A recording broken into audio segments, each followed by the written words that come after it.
गुरैया सारा गुरैया को अस्पताल ले जाता है। वहाँ एक लेडी डॉक्टर सारा की डिलीवरी करती है। एक लेडी नर्स कौवा सारा के बेटे को ले आकर चाहू को देती है।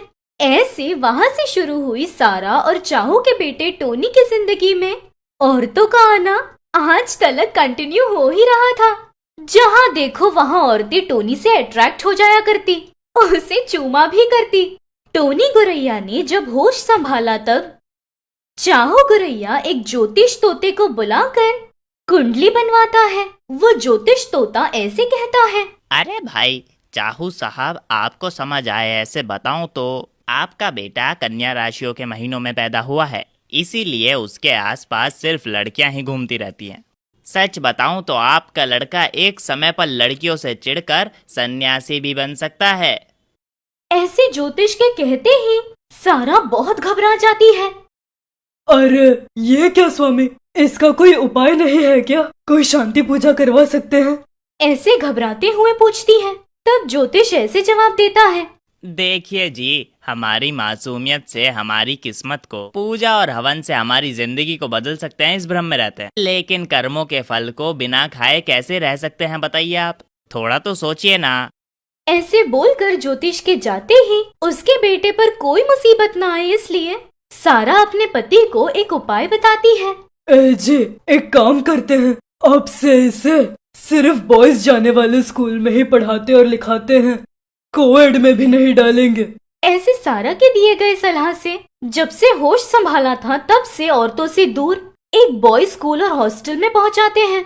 लेकिन उस स्कूल में टोनी के ज्वाइन होने के 2 साल बाद ही वो कोएड स्कूल बन जाता है और उसके बाद से उस स्कूल से बाहर ले आने के लिए भी अग्रीमेंट के द्वारा पॉसिबल नहीं हो पाया। इस तरह बचपन से टोनी को औरतों से दूर रखना है, इस बात पर माँ बहुत ज्यादा गौर किया करती। लेकिन टोनी की कुंडली ही कुछ अलग थी, कितना भी दूर जाता पास ही आता। औरतें उसे ढूंढते ढूंढते आकर उसके पास पहुँचती। ऐसे साल गुजरते हैं, टोनी बड़ा हो जाता है। एक दिन कॉलेज से घर जा रहा टोनी गुरैया अपने दोस्तों से ऐसे कहता है, अच्छा भाई, मैं घर चलता हूँ, कल मिलता हूँ, मूवी जाने का प्लान था ना।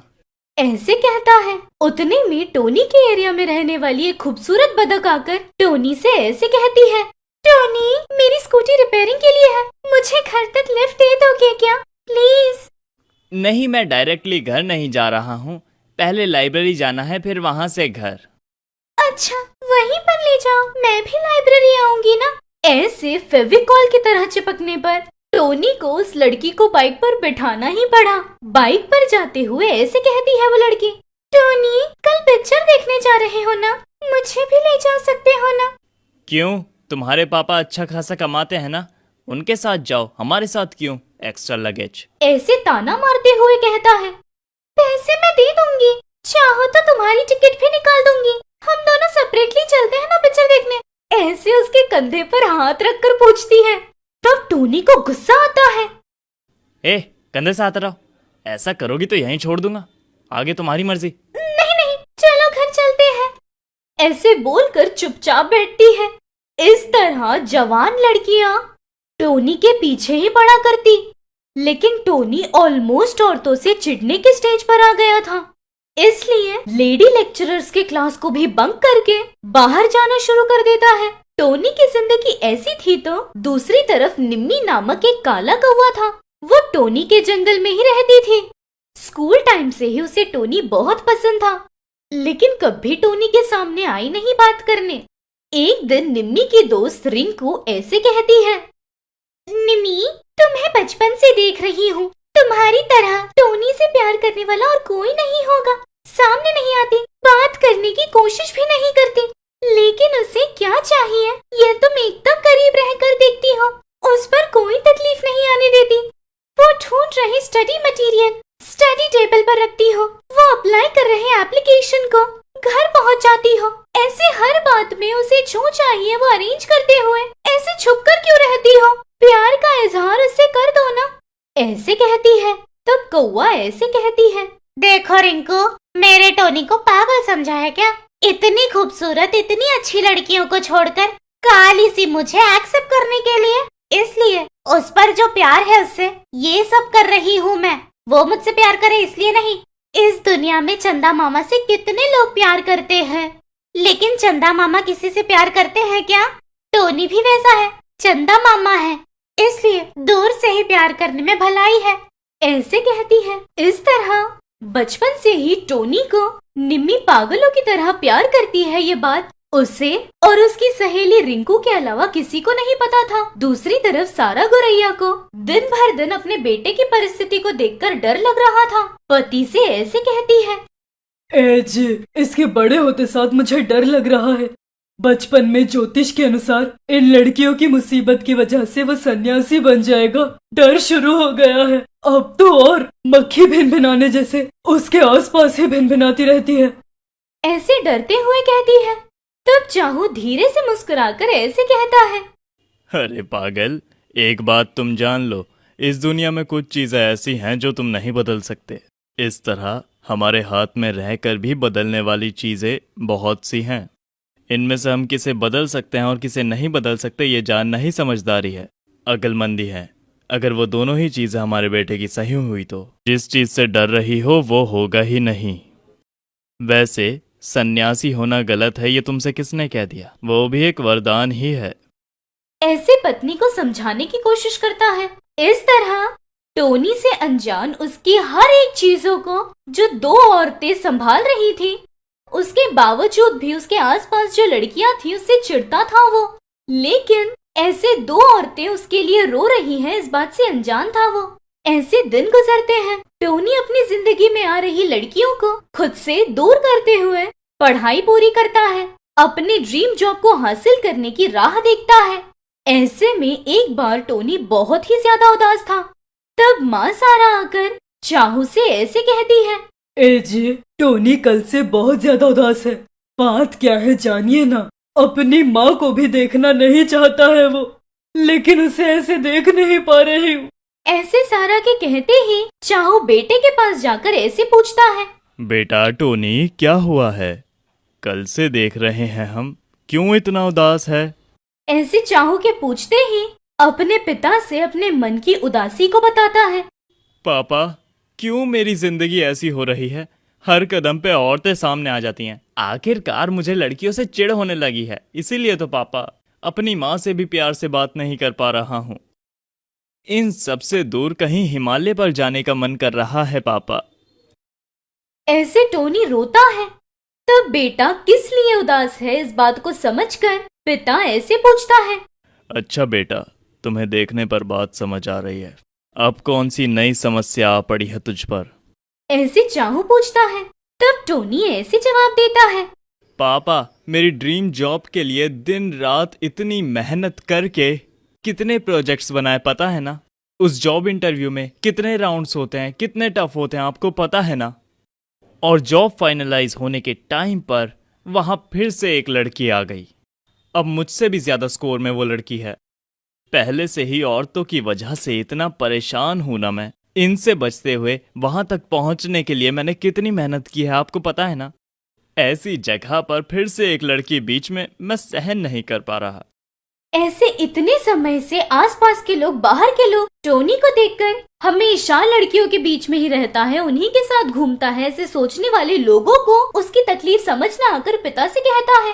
तब पिता ऐसे कहते हैं, देखो बेटा, जान होती ही है तकलीफ उठाने के लिए। हर तकलीफ हमें कोई ना कोई पाठ सिखा जाती है। यहाँ तक आने के बावजूद भी तुम्हारी जिंदगी एक नया पाठ सिखाना चाहती है, मतलब वो बेशक ही तुम्हारी जिंदगी को बदलने वाला पाठ ही होगा। इसलिए तुम अब घबराओ मत, जो होने वाला है वो देखो बस। ऐसे पिता की बातों पर टोनी को थोड़ी हिम्मत मिलती है। उदास होना छोड़कर क्या होने वाला है ये देखने का निर्णय लेता है। रात में सोने के बाद सुबह ही टोनी के मेल पर एक लेटर था। वो देखकर टोनी बहुत ज्यादा खुश हो जाता है। तुरंत ही अपने पापा को आवाजें लगाता है, पापा, पापा, याहू, ये देखो मैंने कमा लिया। ऐसे आवाजें लगाता है। तो बेटे की खुशी को जानने के लिए चाहू आकर ऐसे पूछता है, क्या बेटा, क्या हुआ है, इतने ज्यादा खुश हो तुम? ऐसे पूछने पर टोनी ऐसे जवाब देता है, कल मैंने बताया था ना पापा, मेरी ड्रीम जॉब के बीच एक लड़की आ गई थी। वो लड़की जॉब को छोड़ने के लिए तैयार हो गई है। मतलब इसके बाद नेक्स्ट लीड मैं ही हूँ, वो जॉब मुझे मिलेगी ही। ऐसे कहता है। तब चाहू ऐसे कहता है।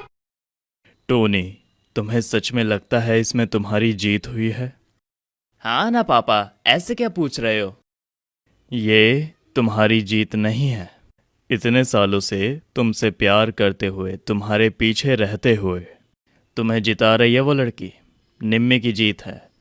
ऐसे चाहू के कहते ही टोनी को कुछ समझ नहीं आता। तब पिता से ऐसे कहता है।